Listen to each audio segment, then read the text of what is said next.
Hello student, इस video के अंदर हम एक्सरसाइज 2.1 का क्वेश्चन नंबर 7 देखेंगे।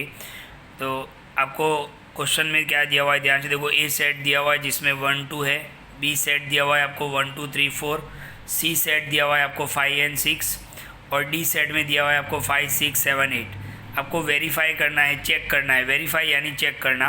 नंबर 1, क्या A cross B intersection C A cross B intersection A cross C के बराबर होगा। और दूसरा आपको चेक करना है A cross C is a subset of B cross D. Okay, subset का मतलब क्या होता है?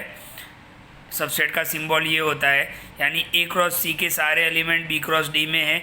वो हम बाद में देखेंगे, पहले फर्स्ट को देखते हैं। तो ध्यान से देखो, फर्स्ट पार्ट मैंने यहाँ पे लिख दिया।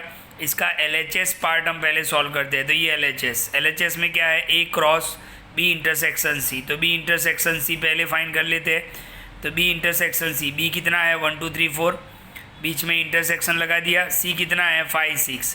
तो आप देख सकते हो कि यहाँ पे इंटरसेक्शन का मतलब क्या होता है? कॉमन एलिमेंट, यानी कुछ भी कॉमन नहीं है तो हम क्या लिख सकते हैं? 5 भी लिख सकते हैं और ऐसे एम्प्टी सेट भी लिख सकते हैं। अब बी इंटरसेक्शन सी किसके साथ है? ए के साथ आपको क्रॉस करना है। तो ए क्रॉस बी इंटरसेक्शन सी, ए की जगह पर हमने क्या लिख दिया 1 2, क्रॉस अपनी जगह पर, और बी इंटरसेक्शन सी यानी एम्प्टी सेट। अब यहाँ पर क्रॉस पॉसिबल ही नहीं है क्योंकि यहाँ पे कोई नंबर ही नहीं है, अंदर एलिमेंट ही नहीं है। तो आंसर क्या हो जाएगा? 5। ओके, आंसर क्या हो जाएगा? 5। तो आपका ये रिजल्ट 1 हो गया, क्योंकि क्रॉस करने के लिए कोई एलिमेंट तो चाहिए और यहाँ पर तो एम्प्टी सेट है, तो इसलिए आंसर क्या हो गया? 5 हो गया। अब इसका RHS पार्ट देखते हैं। RHS में क्या है? A cross B, A cross सी और उसका इंटरसेक्शन। तो पहले हम क्या फाइंड करेंगे? ए क्रॉस बी, फिर हम क्या फाइंड करेंगे? ए क्रॉस सी, और दोनों के बीच में क्या लगाएंगे हम? इंटरसेक्शन।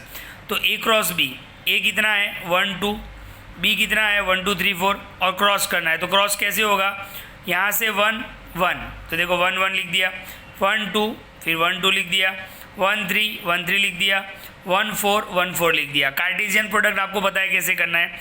अब क्या होगा? 2 1 2 2 2 3 2 4। तो आपका ये क्या हो गया? ए क्रॉस बी हो गया। इसी तरीके से ए क्रॉस सी फाइंड करेंगे। ए कितना है 1 2, सी कितना है 5 6। तो 1 5 हमने यहाँ पे लिख दिया, 1 6 यहाँ पे लिख दिया, 2 5 यहाँ पे लिख दिया और 2 6 यहाँ पे लिख दिया। तो ये दोनों के बीच में अब हमें क्या करवाना है? इंटरसेक्शन। इंटरसेक्शन का मतलब क्या होता है? दोनों में कॉमन।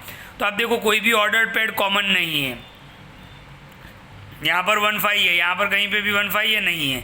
यहाँ पर 1 6 है, यहाँ पर कहीं पे भी 1 6 है, नहीं है। यहाँ पर 2 5 है, यहाँ पर कहीं पे भी 2 5 नहीं है। 2 6 यहाँ पर है, यहाँ पर नहीं है। यानी दोनों के अंदर, ए क्रॉस बी के अंदर और ए क्रॉस सी के अंदर कोई भी ऑर्डर पेड कॉमन नहीं है। इसका मतलब आंसर क्या होगा? 5। तो ये हमारा रिजल्ट 2 हो गया। तो रिजल्ट 1 भी 5 आया था, रिजल्ट 2 भी 5 आया। इसका मतलब LHS इज इक्वल टू क्या हो गया?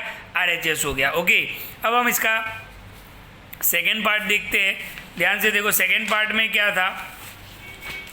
सेकेंड पार्ट में था हमारे पास कि A cross C is a subset of B cross D. यहाँ पर हमें क्वेश्चन पूछा है, तो हमने पहले ए क्रॉस सी निकाला। ए क्रॉस सी, ए की जगह पर 1 2, सी की जगह पर 5 6। तो क्या बनेगा? 1 5 1 6 हमने लिख दिया, 2 5 2 6 वो भी हमने यहाँ पे लिख दिया। फिर किसके साथ चेक करना है? B cross D. तो बी क्रॉस डी, बी कितना था 1 2 3 4 क्वेश्चन में दिया हुआ है। डी कितना है 5 6 7 8। तो देखो यहाँ पे 4 एलिमेंट और यहाँ पे 4, यानी टोटल 16 पेयर बनेगी। 1 5 1 6 1 7 1 8। तो हमने पहली लाइन में लिख दिया।